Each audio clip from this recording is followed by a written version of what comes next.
Yes, I'm aware that it's an election year. Keep a hold of your head, Council. Now is not the time to lose your nerve. It would appear that someone has hocked a rose gold wedding ring and matching engagement ring. Sound familiar? Deirdre Muller. Press the pawnbroker and see what you can find out. The address is 348 South Main Street. The Muller case goes before the grand jury next week, and the DA does not want any egg on his face.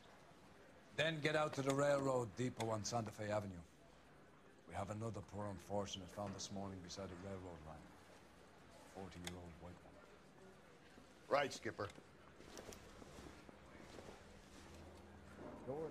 Alright guys, welcome back, and contrary to my last video, this is not the last mission in the homicide cases. This is actually the second last mission, so yeah, my bad I guess. Wearing no clothes. And as you can probably tell by that talk with the rings right there, this entire thing, or this entire case has been basically a shit show. It's been a whole walk around and we don't know what's going on really. We keep catching people, but more people keep dying and everything like that. But it will tie up. So first off, we have to visit a pawn shop, so let's go there. We get like partners to drive as usual. You can drive. Fine. Where are we headed?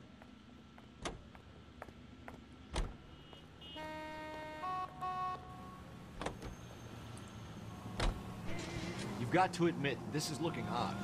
Anyone could pawn a ring. But if you take it along with all of the other indicators... Cole, Hugo Moeller was identified by the school's groundkeeper. He's our guy. Witnesses have fingered the wrong guy before. He ran, for God's sakes. And he always maintained he was set up.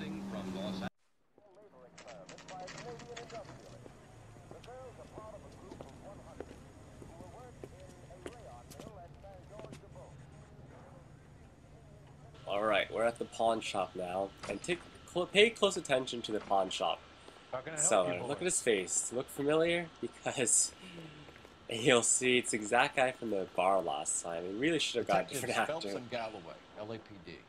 You have a rose gold wedding and engagement ring? David Bremner. Am I gonna get something for this pledge? Gave that bum money, now you guys are gonna leave me short. How much did you give him? 50 bucks? Try another number. 20? Try 10. Feel lucky you're getting it. I have the rings right here.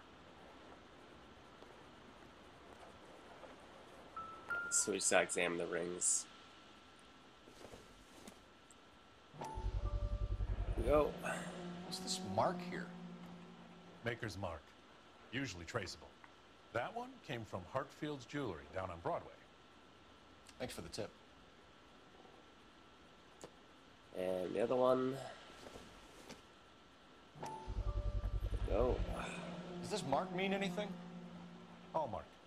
Gives you an idea of the quality. Come on, bro. 22K bling, son. Now we gotta talk to him. Almost left. What have you got on the guy who brought these in? Goes by the name of Percy B. Shelley. Gave an address. 15 Poland Street, London, Tulare County. Can you give us a description of the man who pawned these rings? Not sure. Medium height, medium build, dark hair, I think. Sorry. He just had one of those forgettable faces. We'll be in touch, Mr. Bremner.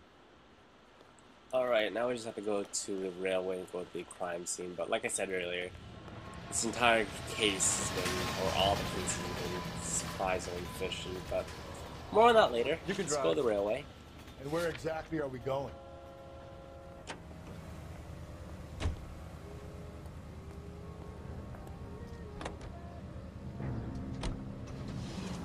We have a problem. We could have the local troopers check out the Tulare County address. The address is bogus. Purpose having fun with us. The guy who's been sending the Dahlia letters is also the guy who pawned these rings. How do you figure that? Percy Bysshe Shelley wrote the poem that came with the Dahlia letter. The Dahlia letters are genuine. The man who killed Elizabeth Short may have also killed Deirdre Muller. And how do we prove that, Phelps? Skipper ain't gonna like this one bit. We're gonna have to rely on this guy tripping up on his own vanity.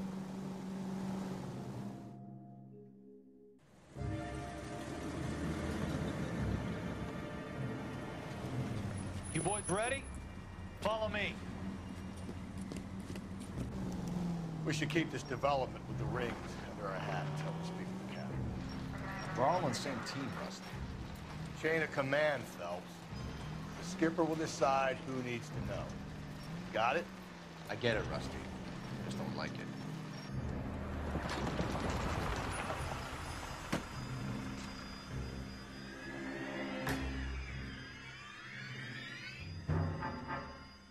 Hard, isn't it?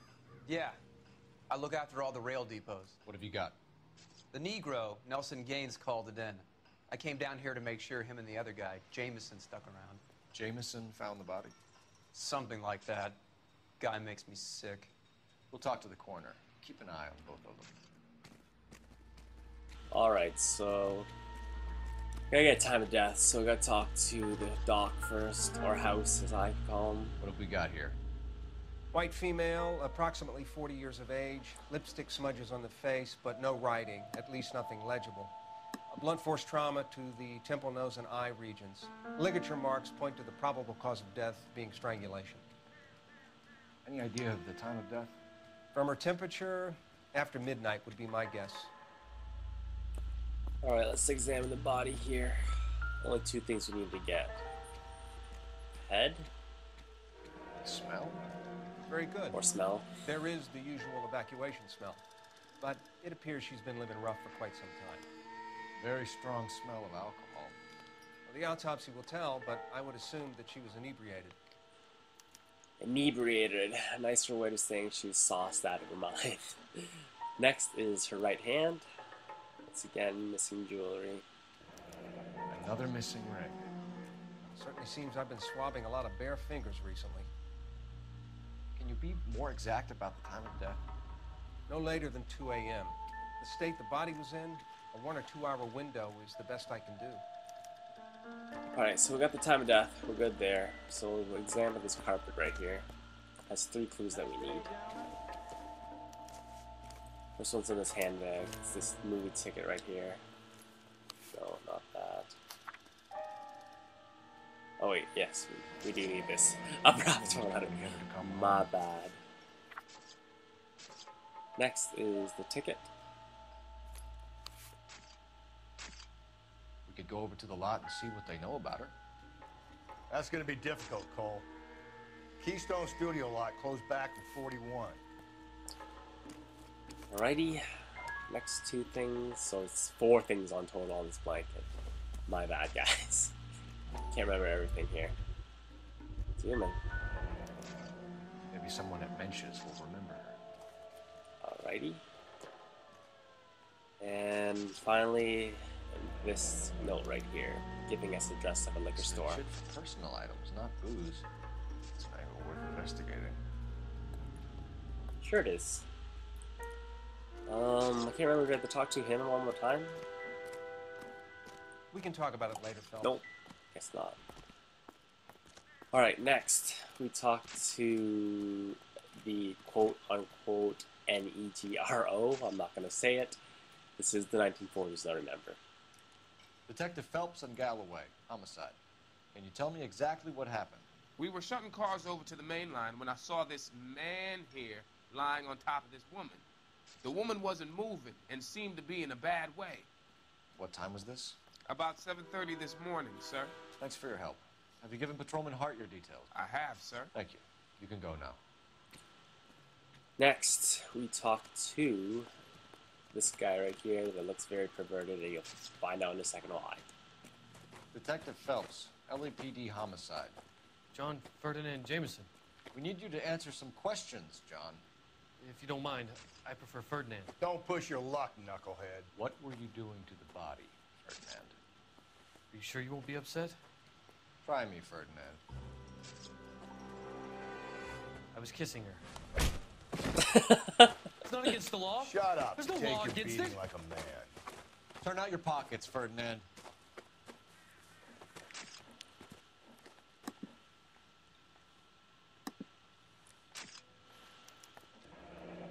Classic Carmine. Mm-hmm. Is this yours, Ferdinand? No.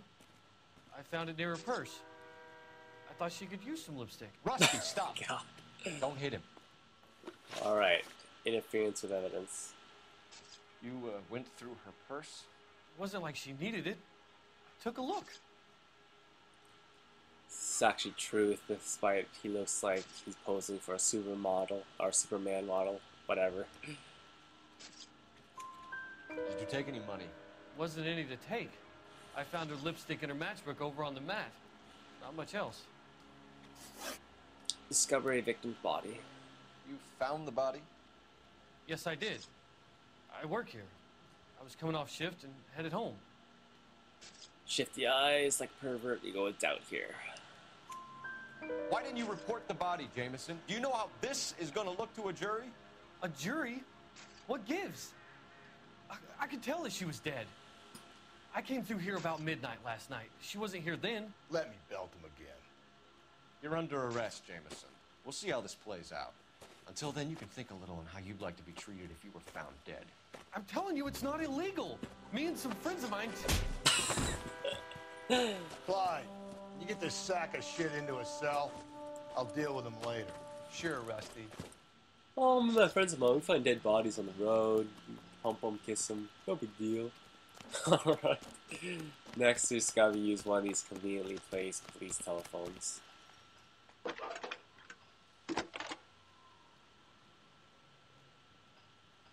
Phelps, 1247. How can I help, Detective?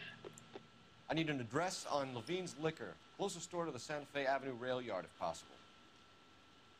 Just a moment, Detective. Closest store would be the one at 939 South Hope Street. Thanks, ma'am.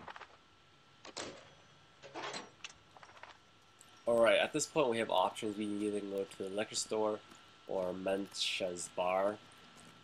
But you want to go to Mencha's bar first, so let's get going there. Can you drive to this one? Fine. Where are we headed? Why does he always ask me that? Just go, bro. The relief food that we're sending them? Yeah. Yeah, I read about that.